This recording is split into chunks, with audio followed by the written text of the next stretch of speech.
Hello guys, meron po tayong 5 na receiver. 5 na receiver at saka isang transmitter. Bali, may mga tanong. Paano po ba i-connecta yung maraming receiver sa isang transmitter? So, para sa akin po,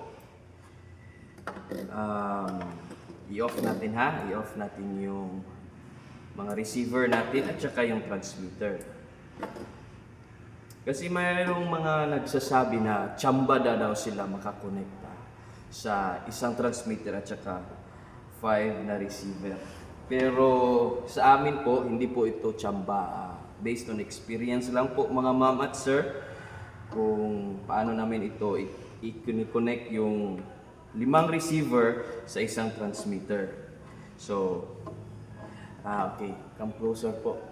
Kuya, ganito po yung mga procedure namin at saka proseso namin. Bali, i-on namin yung mga receiver. I-on namin yung mga receiver. Bali, di ba pag on ninyo, ang blink po ay ganito. Likato po ito, MS1. Okay. I-on namin ito, mga receiver. Bali, pagkatapos namin i-on, i-double click namin itong pair button nasa taas. Pair button. Click namin ito ng dalawa, isa, dalawa.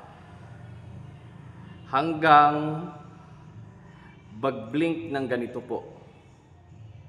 Yung blink ng receiver ay ganito po. Tsaka ganun din sa iba na receiver. Actually, kaya po ito receiver natin hanggang 10. Tingnan nyo po yung receiver natin. Nagbi-blink na po. Nagbi-blink. Ibig sabihin yan, searching po yan. Tapos itong transmitter natin, last po natin itong i-on. Tapos i-double click natin hanggang magganyan na blink. Okay. Then, boom! Yun. Nakonekta na po yung 5 na receiver doon sa isa na transmitter. So, ganito po yung process natin mga ma'am sir sa mga may ganito na in-ear monitor. Maraming salamat po at God bless.